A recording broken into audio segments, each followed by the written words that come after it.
Brian May has stated that the guitar solo for It's Late was very difficult to replicate during Queen's live concerts, mainly because of the technique he used in the original recording, which was two-handed tapping. This was a technique that Brian decided to incorporate into his playing after seeing a musician in a club in Texas. That guy had basically told him that he had stolen the technique from Billy Gibbons of ZZ Top, an American guitarist known for blues rock, southern rock, and boogie rock, as well as being the singer and leader of ZZ Top. Brian found this technique fascinating, but he later realized that replicating it live would be quite a challenge. As we recall, It's Late is a song written and composed by the guitarist for the 1977 album News of the World, a mix of blues rock, hard rock, and rock opera that unfolds over 3 theatrical acts.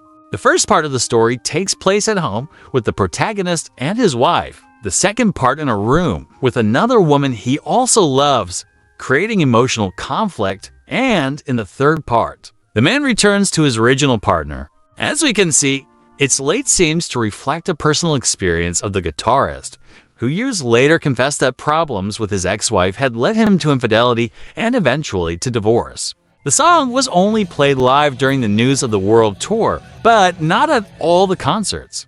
In the United States, it was only performed on 2 occasions.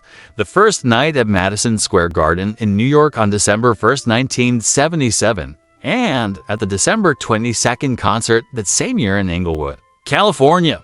In 1978, they continued playing it live at most of their concerts until November 10th in Detroit, which was the last date of the News of the World tour.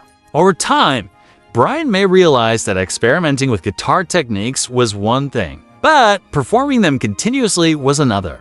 The tapping technique helped him at the time, but it definitely wasn't his thing. In live performances, he described it as a sound that was too rigid for his taste.